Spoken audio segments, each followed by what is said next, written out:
Good morning students. आज हम BSc part second का पेपर थर्ड यानी टेरिडोफाइट्स एंड जिम्नोस्पर्म्स कंटिन्यू करेंगे। हम अभी पाइनस पढ़ रहे थे।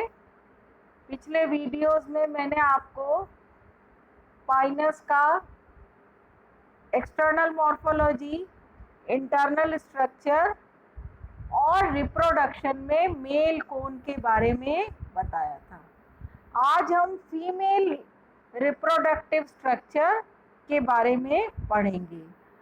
फीमेल कोन का स्ट्रक्चर मैंने आपको अपने पहले वाले वीडियो में बता दिया था कि इसमें एक सेंट्रल एक्सिस होती है और जिसके दोनों साइड्स पर ब्रैक्ट स्केल्स और ओव्यूलिफेरस स्केल्स लगे होते हैं और ओव्यूलिफेरस स्केल्स के लोअर सरफेस पर ओव्यूल्स प्रेजेंट होते हैं। तो आज हम रिप्रोडक्शन प्रोसेस में फीमेल रिप्रोडक्टिव ऑर्गन में जो स्टेजेस होती हैं उसके बारे में पढ़ेंगे। तो निम्नलिखित स्टेजेस होती है। पहला है डेवलपमेंट ऑफ मेगास्पोरेंजियम और ओव्यूल। दूसरा है डेवलपमेंट ऑफ फीमेल गैमेटोफाइट और तीसरा है डेवलपमेंट ऑफ आर्किगोनिया। तो अब हम पहला पढ़ेंगे डेवलपमेंट ऑफ मेगास्पोरेंजियम या ओव्यूल।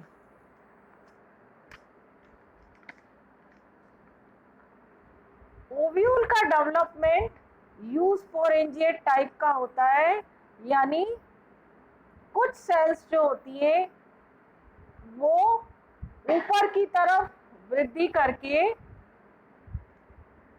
पैरेन्काइमेटस सेल्स का समूह बनाती है जिसे कि न्यूसेलस कहते हैं। ये मैं आपको ओव्यूल का स्ट्रक्चर बता रही हूँ। तो ये जो आपको चेक वाला जो पोर्शन दिख रहा है डायग्राम में, दैट इज न्यूसेलस।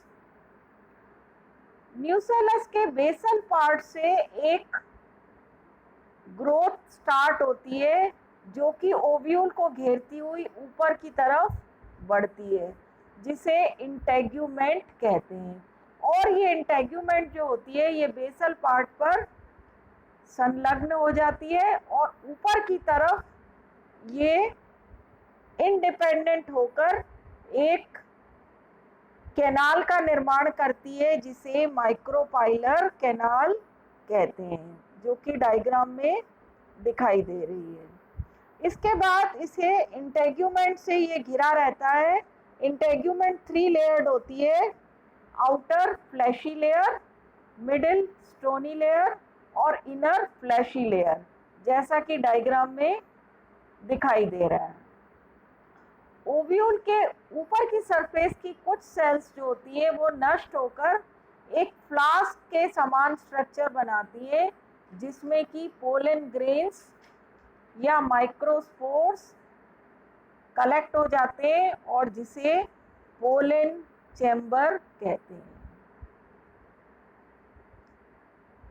अब हम इसका डेवलपमेंट पढ़ेंगे।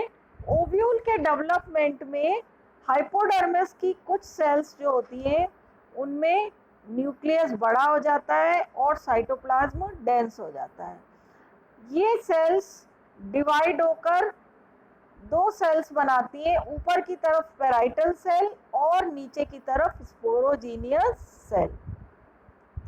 पेराइटल सेल में कई पेरिक्लाइनल और एंटीक्लाइनल डिविजन्स होते हैं और ये इसकी वॉल बना लेती है, जबकि स्पोरोजेनियस सेल जो होती है उसमें मियोटिक डिवीजन होता है, यानी ये मेगास्पोर मदर सेल की तरह कार्य करती है और मियोसिस होने के बाद इससे 4 मेगास्पोर्स बनते हैं जो कि हैप्लॉइड होते हैं। ये मेगास्पोर्स लीनियर या टेट्राड में अरेंज्ड होते हैं।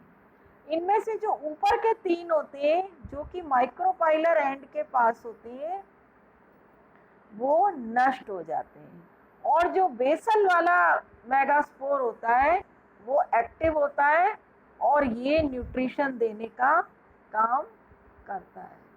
और ये जो एक्टिव मेगास्पोर है ये अपने चारों ओर 3 to 5 लेयर्ड स्पंजी टिश्यू बना लेता है, जिनकी सेल्स में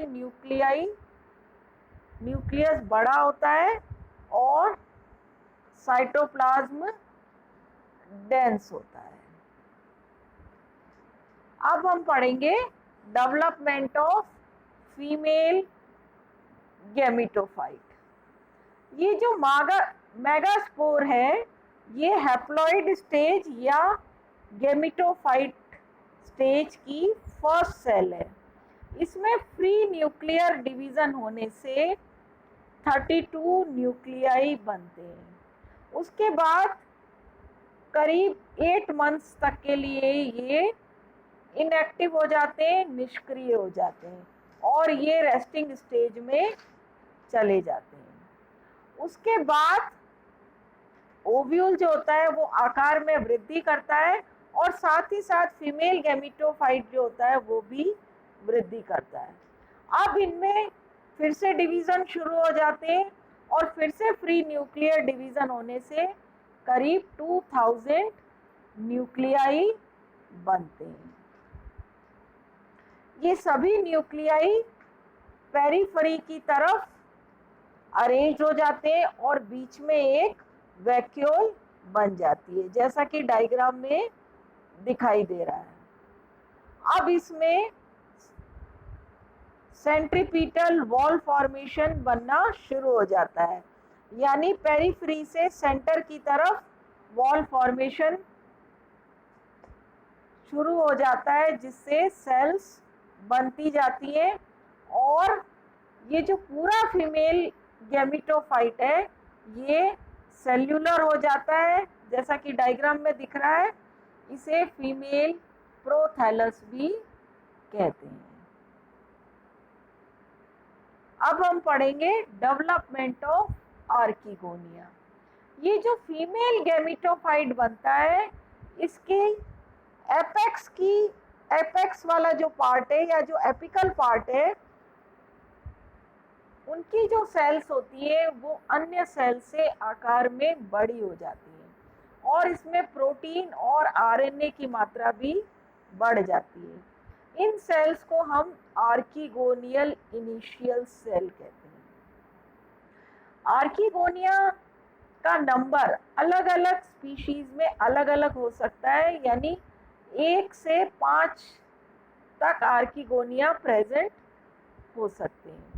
तो ये जो आर्किगोनियल इनिशियल सेल्स है इसमें न्यूक्लियस बड़ा होता है और साइटोप्लाज्म डेंस होता है, इसलिए ये और सेल से अलग से पहचान में आती है, जैसे कि आप डायग्राम में देख रहे हैं। जो ए है डायग्राम में उसमें आर्किगोनियल इनिशियल सेल प्रेजेंट है। अब इसमें डिवीजन होने से 2 सेल्स बनती है, प्राइमरी नेक सेल और प्राइमरी सेंट्रल सेल। प्राइमरी नेक सेल में 2 डिवीजन से 4 नेक सेल्स बनती है, जो कि आगे जाकर आर्किगोनिया का नेक बना लेती हैं।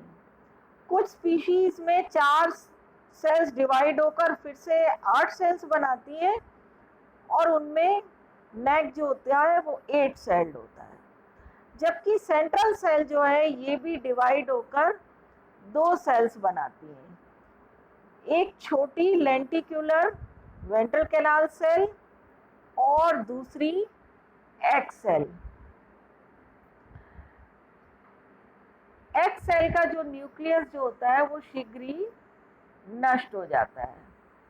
अब नेक और एक्स सेल डेवलप होने के बाद फीमेल गैमेटोफाइट की कुछ सेल्स जो होती है वो इसके चारों ओर जैकेट सेल्स बना लेती हैं, जिनका न्यूक्लियस बड़ा होता है और साइटोप्लाज्म डेंस होता है। ये सेल्स जो होती है नेक को छोड़कर बाकी सारे आर्किगोनिया के बाकी भाग को घेरे रहती हैं। एग सेल में कुछ वैक्यूल्स पाई जाती है। ऐसा माना जाता है कि इनका फंक्शन जो है ये फर्टिलाइजेशन में हेल्पफुल होती है। इसके अलावा फूड स्टोर करती है और प्रो एम्ब्रियो को न्यूट्रिशन देने का काम भी करती है। इसके अलावा सस्पेंसर की वृद्धि में भी सहायक होती है। तो इस तरह ये हमने पढ़ा डेवलपमेंट ऑफ फीमेल गैमेटोफाइट। तो अब हमने मेल कोन यानी मेल रिप्रोडक्टिव ऑर्गन का डेवलपमेंट और साथ ही साथ फीमेल रिप्रोडक्टिव ऑर्गन का डेवलपमेंट पढ़ लिया, यानी मेल गैमीट्स का फॉर्मेशन और एग का फॉर्मेशन। इसके आगे का हम अपने नेक्स्ट वीडियो में कंटिन्यू करेंगे। Thank you.